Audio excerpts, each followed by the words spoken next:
যা আজ পর্যন্ত কোনো নবীকে। শান্ত হও মুসা, আমি কি তোমাকে বলিনি তুমি আমার সাথে থেকে ধৈর্য ধরতে পারবে না? হযরত মূসা সঙ্গে সঙ্গে থেমে গেলেন। তার শর্তের কথা মনে পড়ল। হযরত খিজির আলাইহিস সালাম বললেন, ঠিক আছে, এবারের মতো তোমাকে ক্ষমা করা হলো। আবারও নিয়ম ভঙ্গ করলে আমাদের পথ আলাদা হয়ে যাবে। মানে একবার হেয়া গেল, তিনবারের বেলা যদি এরকম নৌকা ছেড়ে হয় চলে তো যাওয়ার সময় হযরত মূসা চলে যাবে। মাঝির দিকে খিজির তাকালেন। আলাইহিস সালাম মাঝি কোনো চিৎকার করছে না, কোনো গালাগাল করছে না। সে শুধু নীরবে তাকিয়ে আছে নৌকার ছিদ্রের দিকে। এই নীরবতা মূসা আলাইহিস সালামের বুককে আরো কাঁপিয়ে দিল। তার চোখে পানি এসে গেল। খিজির আলাইহিস সালাম উপলব্ধি করলেন এই মাত্র ঘটে যাওয়া ঘটনাটি হযরত মূসাকে খুব কষ্ট দিচ্ছে। হে মুসা, আমরা চোখে যা দেখি সবটাই সত্যের শেষ কথা না। অনেক কিছু থাকে যা মানুষের খালি চোখে স্পষ্ট দেখা যায় না, কিন্তু তোমার রব সেই সব অজানা বিষয় জানেন। এবার হযরত মূসা শান্ত হয়ে গেলেন। কিছু দূর যাওয়ার পর তারা দেখলেন একটা ফুটফুটে শিশু সামনে দিয়ে হেঁটে আসছে। শিশুটির মুখে হাসি, চোখে মায়া। শ্রান্ত ক্লান্ত নবী মূসা এবং খিজির আলাইহিস সালামকে দেখে বিনীতভাবে শিশুটি বলল, আপনারা কেমন আছেন?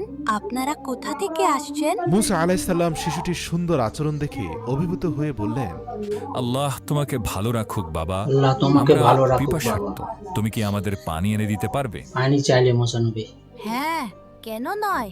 আপনারা এখানে বসুন, আমি এক্ষুনি পানি এনে দিচ্ছি। বাচ্চা ছেলে যখন পানি আনতে শিশুটির যাবে, হাত থেকে পানির পেয়ালা নিয়ে নিয়ে এলো তৃপ্তি পানি। সহকারে পানি পান করলেন হযরত মূসা এবং খিজির আলাইহিস সালাম।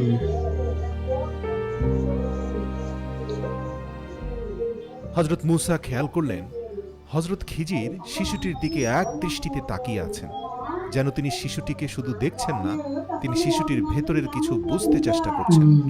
মূসার মনে প্রশ্ন জাগল, কিন্তু শর্তের ভয়ে প্রশ্ন না করে চুপ থাকলেন। খিজির আলাইহিস সালাম শিশুটিকে জিজ্ঞেস করলেন, দূরে যে দুজন দাঁড়িয়ে আছেন তারা কি তোমার বাবা মা? হযরত খিজিরের কথা শুনতে পেয়ে শিশুটির বাবা এগিয়ে এসে বললেন, হুজুর, এটাই আমাদের প্রাণ। আমরা তাকে ছাড়া এক মুহূর্ত বাঁচতে পারি না। ছেলে সে হাসলে আমরা হাসি, সে কাঁদলে আমরা কাঁদি। আমরা কাঁদি। আমাদের সুখ দুঃখ সবই সবই ওর ওর সাথে সাথে জড়ানো। জড়া। ঠিক তখনই হযরত খিজির আলাইহিস সালাম হঠাৎ এক আশ্চর্য কাজ করে বসলেন।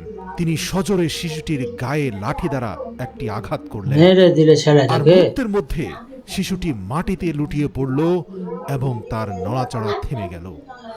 মেরে দিলে। কি ঘটলো? হে পাষাণ, পাষাণ। তুমি কি করলে? আমাদের প্রাণ ভোমরা কেড়ে নিলে। হযরত মূসা রাগে কাঁপতে কাঁপতে বলে উঠলেন, আপনি একজন অমানুষ, কি করে এক নিষ্পাপ শিশুকে মানুষ। হত্যা করতে পারলেন? তার তো কোনো পাপও নেই দুনিয়া। এ তো ভয়ঙ্কর জুলুম। হযরত দুবার হে আলো। আলাইহিস সালামের প্রতিবাদ শুধু রাগ না, এটা ছিল ন্যায়বোধ। কারণ তিনি নবী, নবীর হৃদয় অন্যায় সহ্য করে না। কিন্তু ঘাতক হযরত খিজির আলাইহিস সালামের চেহারায় কোনো ভয় নেই। তিনি শান্ত স্বরে বললেন, তোমরা আল্লাহর উপর বিশ্বাস রাখো, নিঃসন্দেহে আল্লাহ এর থেকে উত্তম কিছু তোমাদের প্রদান করবেন। সেই স্থান ত্যাগ করতে করতে হযরত খিজির মূসাকে বললেন, হে মুসা, তুমি পুনরায় শর্ত ভঙ্গ করেছ। আপনি তো স্পষ্ট জুলুম করেছেন। আমি আল্লাহর হুকুম ছাড়া কিছুই করি না। যদি তুমি এখনই এই ব্যাখ্যা জানতে চাও তবে তুমি আমার সাথে আর সামনে এগোতে পারবে না। এই কথাটা শুনে মূসা আলাইহিস সালামের ভেতরটা কেঁপে উঠল। তিনি বুঝলেন যেহেতু আল্লাহ তাকে খিজিরের মুখোমুখি করেছেন, নিশ্চয়ই এখানে কোনো রহস্য আছে। তাই তিনি নিজেকে আবারও ছোট করে খিজিরের কাছে ক্ষমা চাইলেন। তারা আবার চলতে লাগলেন। শিশুটির বাবা মায়ের কান্না পেছনে পড়ে রইল। মরুভূমির পথে যেতে যেতে খিজির আলাইহিস সালাম দেখলেন মূসা আলাইহিস সালাম অনবরত কাঁদছেন। তার চোখের পানি থামছে না। হযরত খিজির শান্ত স্বরে বললেন, হে মুসা, কান্না মানুষের হৃদয়কে শান্ত করে। তোমার রব তোমার হৃদয়টাকে নরম করে দিয়েছেন বলেই তুমি কাঁদতে পারছো। ভাবো তো, যাদের হৃদয় পাথর হয়ে গেছে তারা কি করবে? তাদের চোখে কখনোই পানি আসে না। মৃত্যু এমন এক দৃশ্য যা হৃদয়কে কাঁপায়। কিন্তু মনে রেখো, তোমরা শুধু মৃত্যুকেই দেখো, আর তোমার রব দেখেন এর পেছনের উদ্দেশ্য পরিণতি এবং কল্যাণ। তো ভিডিও কেমন লাগলো দেখতে তো পেলেন, হজরত খিজির আলাইহিসসালাম তিনি একটা নৌকাকেও ফুটিয়ে দিলে, তিনি ফের একটা ছেলেকেও মেরে ফেলে দিলে। মানে এগুলো ভবিষ্যৎ করেই ছিল বাণী, আর আল্লাহ এগুলো আগে থেকেই বলে দিয়েছিল, বুঝলেন? তো ভিডিওটা বেশি বেশি করে শেয়ার করবেন আর অবশ্যই কমেন্ট করে জানাবেন। ঠিক আছে, আবার পরের ভিডিওতে আসছি আমি।